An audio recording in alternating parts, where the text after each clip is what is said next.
There we go. Right, 3 minutes past 12. Let's get started. A very warm welcome to today's very short bite-sized session, digging back into our habits. Please feel free to say hi in the chat function just to let me know that you can hear and see me okay. If you haven't met me before, my name is Carin and I'm one of the coaches here. So whether you have engaged with the Habits for Health program or not just yet, it doesn't really matter because I don't think we can talk about habits enough, and we can't remind ourselves enough about how important it is to have that awareness. So what I want to do today is just remind ourselves a little bit about what that is all about. So just remind ourselves about how our brains work basically, so that we can go a little bit easier on ourselves when our willpower and our motivation starts waning, as it inevitably does every so often. And just remind ourselves how our brains actually work. Give yourself a moment and an opportunity to reflect a little bit about your own habits and why you might want to change some of those or upgrade them. And then, facing up to that challenge. So let's remind ourselves, first of all, what we are talking about. So habits, of course, are those things that we do often and regularly, sometimes without even knowing that we are doing it. And that's a good thing, because if we had to get up each and every day and start making decisions about whether we get up or what happens next or what do we most of us kind of start our day sort of on routine. We might go and have a shower, have some breakfast, we might start with a warm drink. We all do these things without questioning them, right? Like when the alarm goes off, we just get up. So it's really helpful that our brains are wired that way to help and support us in just getting through each and every day, or there will be just a lot of decisions to make all the time.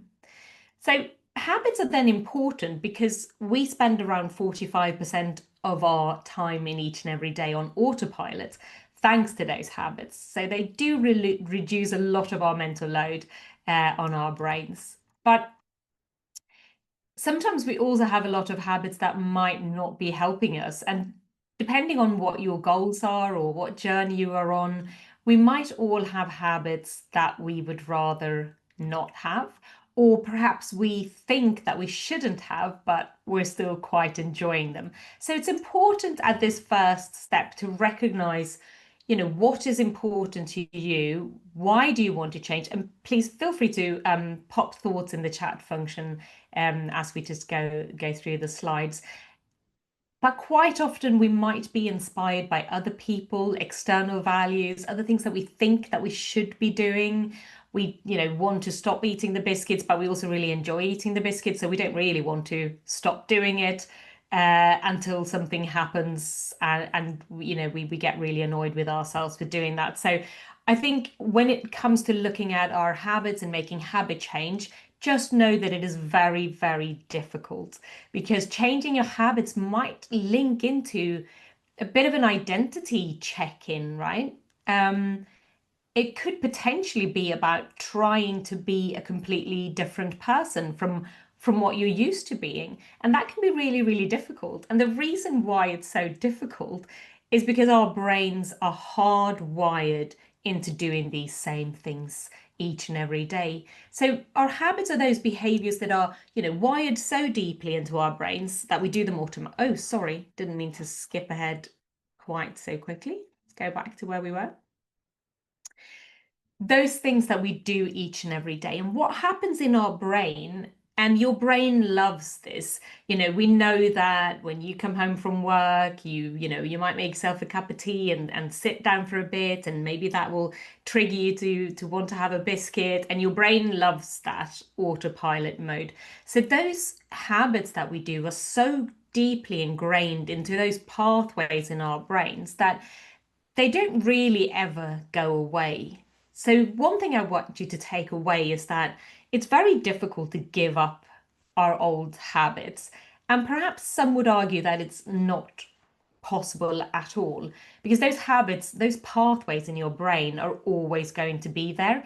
And it's like the path of least resistance. So the things that we've always been doing, it's difficult to change our ways. But when we have the awareness, we're in a much better place. We're we're standing a chance to be able to slowly start to unpick some of these things, right? And so it's very easy to fall back into old habits because those neurons, they just fire up and trigger you to a certain behavior. But we can start molding and shaping new pathways. And that's why with the Habits for Health program, we go on about the 1% progress experiment and how important it is to try and do the things that you want to do, to start experimenting with them. And you don't have to put a big burden on yourself to go, right, I'm going to stop doing this or that, or I'm going to start doing something else, and that has to be the first thing that happens each and every day.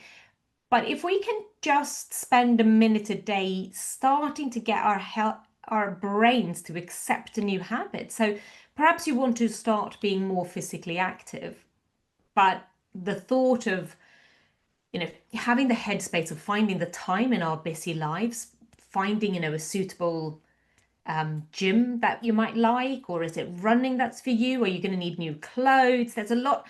It can become really overwhelming to try and start these new habits. So you might think, I'd love to be the person who does regular exercise, but I don't know where to start, or there's just too many choices involved, and I just don't really quite have the time. So if you just set yourself a goal of perhaps doing 5, squats first thing every morning, you don't need any equipment, any fancy gear, any memberships or anything, but you can just start to do something. And it's so easy to do it that when you get up in the morning, you might as well do it. You might put yourself a post-it note next to your bed to just remind yourself 5 quick squats or whatever it might be. And it's so easy to do it that your brain quite happily adapts to that. And when you start getting into the routine of that, it becomes easier to add on the next step, right? So after a week or 2 weeks or whatever it might be of doing that, you might start adding in some press ups. And before you know it, you've built yourself a workout routine that takes 20 minutes in the morning, with very little effort, if you like, in that sense.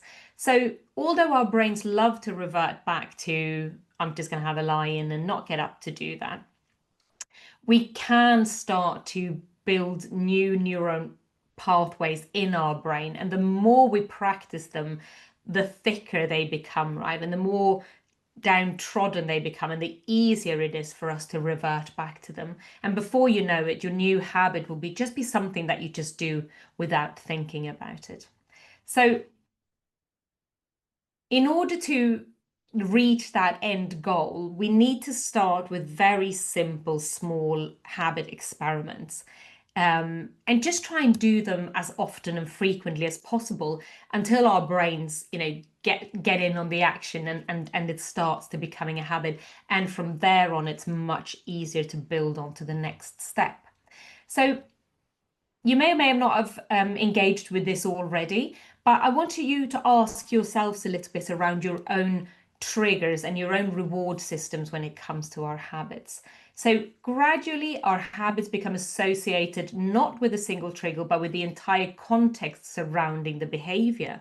So we need to look at the thing that we want to upgrade or drop or change or introduce into our lives, and look at the reward we are searching and what the triggers might be. So for an example, so a trigger, the trigger cues, your brain to initiate a behavior, and it gives you that little nudge and pushes you in the direction of doing that habit, right? And then you have the action, the actual behavior, the actual habit that you perform. So, that could just be something like, going up and putting the kettle on first thing when you wake up in the morning, because your alarm sort of triggers that response in you of getting up, and the reward you're seeking is perhaps that calm or that nurturing feeling or that warm pause that you get first thing in the morning while having that drink. So the same goes for our positive habits as for our less desirable habits. So when we become aware of the certain triggers that might tempt us to do some certain things. So it could perhaps be the time of the day that makes you, reach for the biscuits, just sit down and scroll on your phone.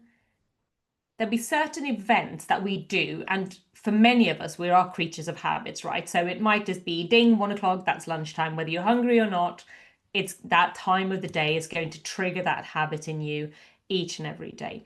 It can also be preceding events. So I'm thinking here of things like, something has gone wrong and I'm feeling really stressed. And before I know it, I just find myself in the kitchen looking for something to snack on, right? So this is a very common reaction and a very common sort of coping mechanism in stressful situations. So perhaps, boredom leads me to scroll do a bit of online retail shopping, right? Noticing what triggers a certain behavior that you might want to change. And it can be a place. You might just if you walk past, that favorite pub is going to trigger you into perhaps wanting to go in and stop for a pint. Even if you are trying to reduce that habit and not going for a pint every day after work, the fact that you are taking that route and it's what you do every day is going to trigger that.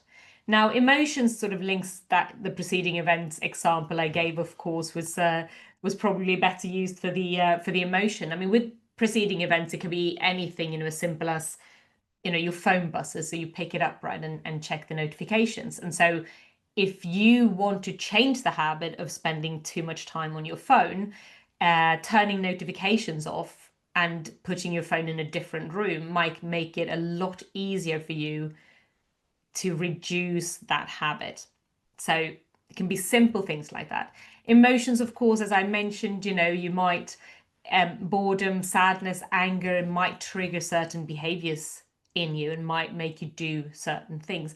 And also other people. So have a think about, some of the habits that you have which might be triggered by the people that you surround yourself most of the time. So I'm thinking here about the fact that and scientifically proven that the things that we do in each and every day are very much influenced by maybe the 5 people that we spend the most time with. So we're very likely to become similar to those people. So if you want to, you know, pick up a running habit, say, but none of your friends are into fitness, that's just not what you do. You don't exercise together.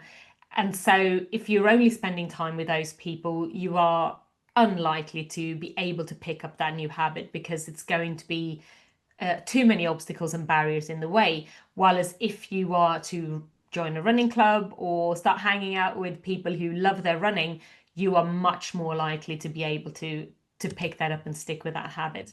So let me just ask you here to reflect a little bit about what triggers and rewards you can think of that might form a certain habit for you. So, for example, if I was to sit down and watch a movie on an evening, that is going to trigger a habit in me who wants something to snack on. Might make me start craving popcorn because I'm now going to watch this film and that this is what I do. So not saying, that it's right or wrong and that we need to stop doing all of the things that we enjoy doing. Absolutely not. But just having the awareness that if I want to stop sitting down and eating lots of chocolate, watching films in the evening, then perhaps doing something different in the evening. And it could also be things like, it's Friday, so I'm going to have a glass of wine, which is fine, again, of course. But if that bothers me, of that habit, I might need to start looking at those preceding events and what is triggering that. So by mixing up the things that we do and changing our route back from work or swapping out how we do certain things, it just jiggles everything around in our brains, and it means that it is easier for your brain to pick up new habits as well. So looking at some of the things that we do each and every day and asking ourselves if we can do some of it differently, right? So not just going to sit down in front of the TV by default if I want to do something more active. So by changing that whole routine, if I say, instead of doing that, I'm going to go out for a walk or I'm going to, read a chapter in my book every night, I'm changing all of those habits that are linked to that habits that I've already got down as well. And it might then, when I'm starting to establish the new habit, it's easier to add on other things that I want to do with that. So look at how you go about engaging with that new habit, right? Usually, we need discipline, we need motivation to start off from doing something in the first place. But if we set ourselves really challenging goals, it's going to be very hard to be able to stick to that. And so that's why with Habits for Health, we encourage you to just pick something really small and really simple to experiment with just for 10 minutes each and every day until that new habit sticks. And it's quite easy but you do need to think about those preceding events. So, for example, when I first did the Habits for Health program, and I was faced with, the first week when we're encouraged to start a day with a mug of warm water. That did not really appeal to me, and it's not something I'd done before. But I was like, right, I'm up for the challenge, and I'm gonna start doing it. Fast forward 3 years later, I'm doing this. Not going to say that there hasn't been times when I haven't picked up this habit. Holidays and things like that are always going to throw us off of what we do normally. But by just challenging myself to start my day like that, it makes it really easy for me. And I associate it with positive intentions, focusing on my well-being. So by starting my day in that way, I've already made a conscious decision to try and look after myself as well as possible over the course of that day. It also makes it easy for me to add on other things that I want to do, like take my supplements in the morning, which I could easily forget, but now they are part of that morning routine that I do each and every day. So set yourself some very simple steps to start with for only a few minutes each and every day to start building on that. And before I let you go, I just want to highlight this slide here, because in an ideal world, I suppose we all want to be living a life that we've designed for ourselves and not by default.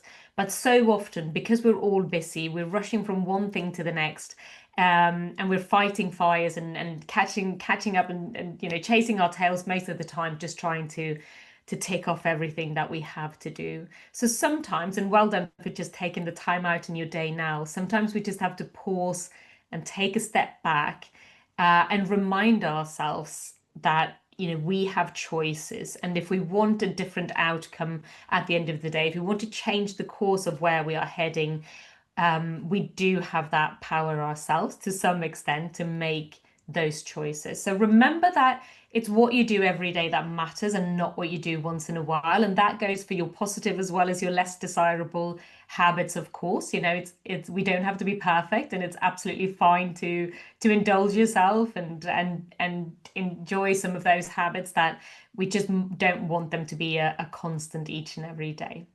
So look at the things that you do today and whether they are building the future life that you actually want for yourself. Ask yourself the question, if I keep doing what I'm doing today, what is going to be the consequence in 10 years from now?